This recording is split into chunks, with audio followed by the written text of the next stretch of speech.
Let's talk about Alabama's prisons. Because right now, they're not just in trouble, they're a ticking time bomb. For years, the system has been drowning in violence, neglect, and corruption. And now, the federal government has stepped in and officially declared it unconstitutional. That single declaration has lit the fuse on a massive, multi-billion-dollar fight over how to fix a crisis that's about to explode. If you want to understand just how deep this crisis goes, you really only need to know one number: 50%. In a lot of Alabama's prisons for men, the vacancy rate for correctional officers is over 50%. Think about that. More than half the jobs are empty. This isn't just a staffing issue. It's a total power vacuum, and it's the perfect environment for the chaos that follows. And this isn't just an opinion. The federal government has put it in the starkest terms imaginable. In a pretty scathing complaint, the Department of Justice basically said that the conditions for male inmates aren't just bad, they are unconstitutional. So this isn't a policy debate anymore. We're talking about a clear violation of the Eighth Amendment, the one that's supposed to protect people from cruel and unusual punishment. So what is actually going on behind those walls? Well, the DOJ's investigation painted a grim, almost unbelievable picture of daily life. We're about to show you just how bad it really is. The report revealed a complete, systemic breakdown. We're talking about constant violence, where murder and sexual abuse are just rampant.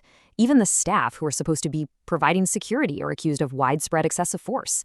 And all of this is happening inside these crumbling, unsanitary buildings with a documented failure by the system to even investigate or acknowledge the harm that's being done.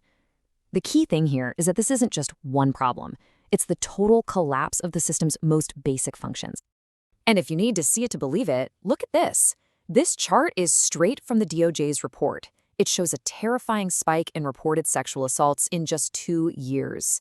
That steep climb isn't just a statistic, you know.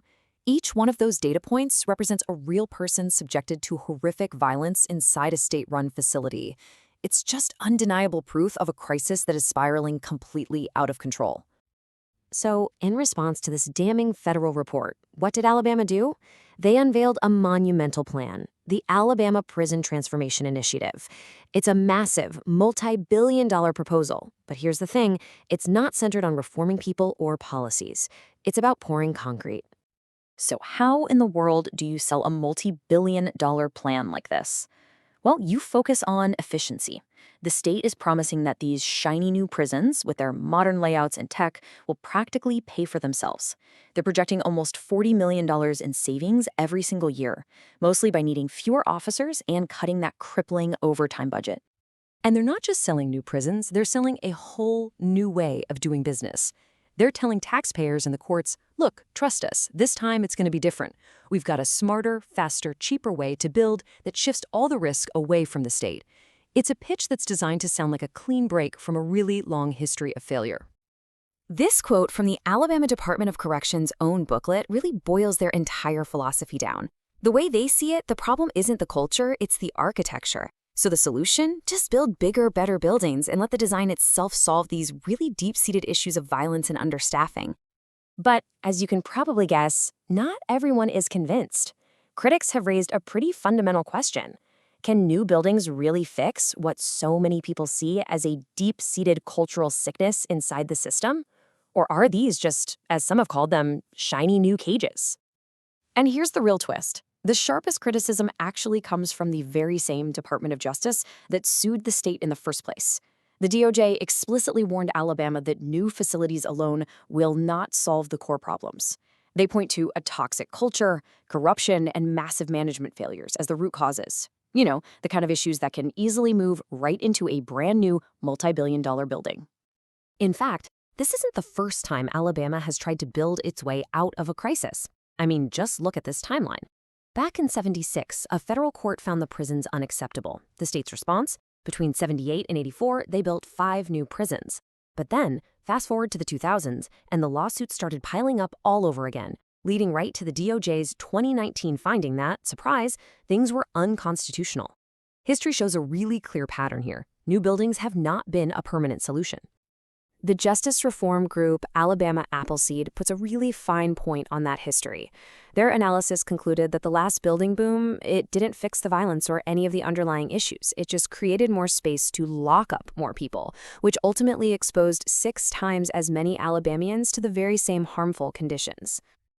And here's another piece of the puzzle that has absolutely nothing to do with buildings. After a leadership change in 2019, the parole grant rate just plummeted from a historical average of around 35% all the way down to 15%.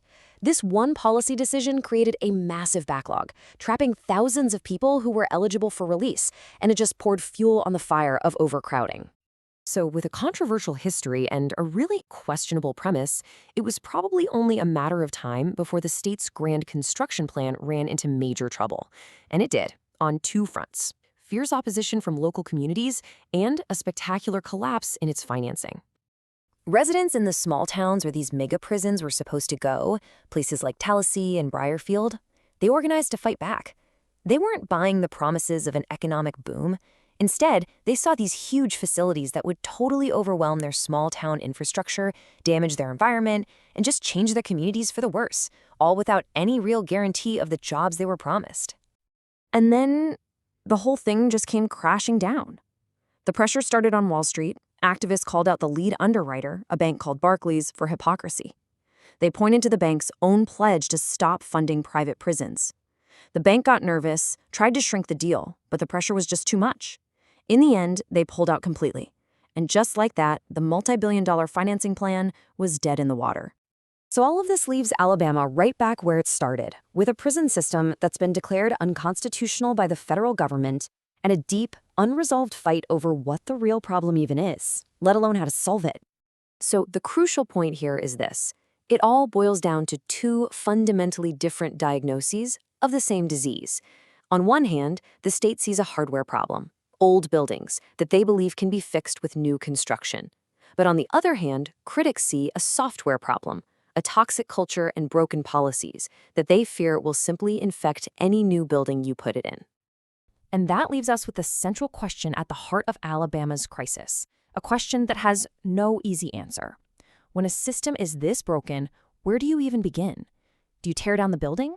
Or do you first have to transform the human culture that exists inside its walls?